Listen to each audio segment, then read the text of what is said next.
ஓம் சக்தி. So நம்ம போன வாட்டி வந்து பார்த்ததுல வந்து என்னோட மச்சினனோட கல்யாணத்தை பற்றி நம்ம பேசினோம். நான் சொன்னது வந்து அவனுக்கு வெறும் 23 வயசாச்சு. வெறும் 15 வயசு என்னோட ஊர்ப்படி. அவள் வந்து வீட்டோட பாரத்தையே வந்து சுமக்க ஆரம்பித்த தொட்டு நான் வேலைக்கு போக முடிஞ்சுது. பட் ஆனால் ஒரு சின்ன பொண்ணு, பெரிய குடும்பம், 10, 12, 14 பேர் கூட இருப்பாங்க சாப்பாட்டுக்கு.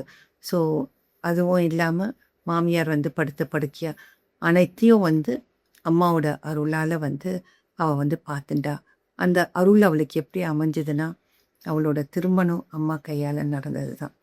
அவளோட திருமணத்தன்னைக்கு வந்து என்ன ஆச்சுன்னா, 2 திருமணத்துக்காக அம்மா வந்து மருவத்தூர்லேருந்து சென்னைக்கு வந்தாங்க. ஸோ இன்னொரு திருமணம் ஒரு விஐபி. அது முடிச்சுட்டு தான் நம்ம திருமணத்துக்கு வந்தாங்க.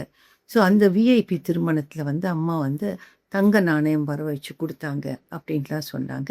பட் அங்கே விரைவாக வந்து திருமணம் முடிச்சுட்டு வந்துட்டாங்க. ஸோ நம்மளோட திருமணத்துக்கும் வரும்போது அம்மா ஏதாவது சித்தாடல் பண்ணுவாங்க. அப்படி இப்படின்லாம் ஒரு பெரிய ஆர்வத்தோடு தான் இருந்தோம். இதெல்லாம் மறைக்க முடியாது. பட் ஆனால் வந்து அம்மா வந்து அந்த மாதிரி எந்த சித்தாடலும் பண்ணலை. அம்மா கையால் வந்து மாங்கல்ய தாரணம் பண்ணிட்டு, ஆனால் அம்மா வந்து அந்த கல்யாணத்தோட நம்ம கல்யாணத்தில் அதிக நேரம் இருந்துட்டு போனாங்க. ஸோ அப்புறம் புரிஞ்சுட்டோம், அந்த தங்க நாணயத்தை விட அம்மா வந்து தங்கமாக பல நேரம் இருக்கிறது தான் முக்கியம்ன்ட்டு. அது எப்படி ப்ரூவ் ஆச்சுன்னா வந்து சில வருடங்கள் கழித்து அந்த விஐபியோட திருமணம் சாஸ்வதமாக நிற்கலை. பட் ஆனால் என்னோட ஊர்ப்படி மச்சினனோட திருமணம் அம்மா கையால் தான் ஆச்சு. அதே அம்மா கையால் 60 கல்யாணமும் அம்மா வந்து பண்ணி வச்சாங்க. இந்த பாக்கியம் எத்தனை பேருக்கு கிடச்சிருக்கோன்னு எனக்கு தெரியல. திருமணமும் பண்ணி 60ம் அம்மா கையால் நடந்தது. அதுதான் வந்து அவங்க கொடுத்து வச்சது. அதுவும் இல்லாமல் வந்து நான் சொன்னேன், ஒரு சின்ன வயசுலேயே வந்து இவ்வளோ பெரிய குடும்ப பாரம், அத்தனைக்கும் இத்தனை பேருக்கும் உணவு எல்லாமே அவளோட பொறுப்புன்னும் போது அதையும் வந்து அம்மா எப்படி அருள் புரிஞ்சாங்கன்னா, பல வேளைகளில் அவள் கையால் அம்மா வந்து ஆர்வமாக சாப்பிட்ருக்காங்க. இன்ஃபேக்ட் அம்மா மறையறதுக்கு முன்னாடி கூட ஒரு வாட்டி அவகிட்ட சொன்னாங்க, நான் வந்து உன் கையால் ஒரு வாட்டி சாப்பிட்ணுமான்ட்டு. ஸோ இத்தனை பேருக்கு உணவு படைச்சது, அந்த தெய்வத்துக்கும் உணவு படைக்கிற பாக்கியம் அவளுக்கு அம்மா கொடுத்து, இன்றைக்கும் எங்கள் வீட்டில் அவளை அன்னபூர்ணின்னு நாங்கள் சொல்லுவோம். இதெல்லாம் வந்து அம்மா கொடுத்த பெரிய பாக்கியங்கள்.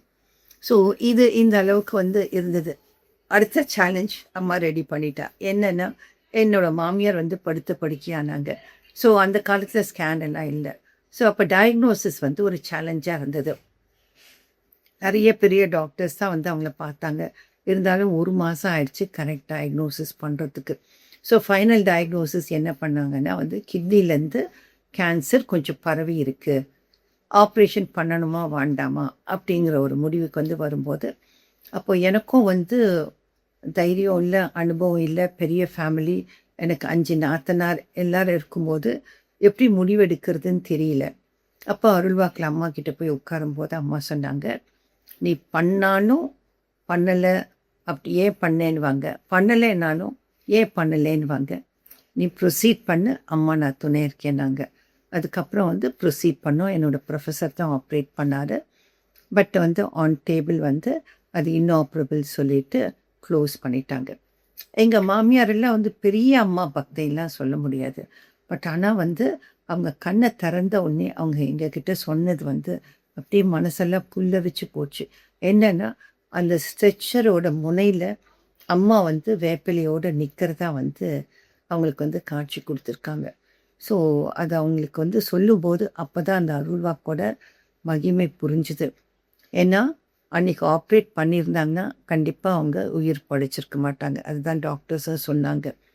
பட் அன்றைக்கி ஆப்ரேட் பண்ணாத தொட்டு அப்போது வந்து உயிர் படைச்சாங்க. டாக்டர் சொன்ன கெடுவே 8 மந்த்ஸு. அந்த 8 மந்த் வந்து அவங்க இறந்துட்டாங்க. பட் அந்த 8 மந்த்ஸில் வந்து அவங்க வந்து குடும்பத்தை செட்டில் பண்ணி எனக்கும் ஒரு அனுபவத்தை ஏற்படுத்தி, என்னோடய ஊர்ப்படிக்கும் வந்து எப்படி வந்து ஒரு குடும்பத்தை ரன் பண்ணணும்னு படுத்த படுக்கையிலேயே எங்கள் 2 பேருக்கும் வந்து ஒரு நல்ல கைடன்ஸ் கொடுத்து, அவங்க மறைவுக்கு அப்புறமும் எங்களால் ஒரு பெரிய குடும்பத்தை நல்லபடியாக வந்து அம்மா அருளாசியோடு நடத்தக்கூடிய அளவுக்கு எங்களை வந்து உருவாக்கி கொடுத்துட்டு போனாங்க. ஸோ இது ஒரு பக்கம் வந்து செட்டில் ஆச்சு. பட் அம்மா சும்மா விடுவாளா? அடுத்த சேலஞ்சை ரெடி பண்ணிட்டா. அது என்ன சேலஞ்ச்? அடுத்த வாட்டி பார்ப்போம்.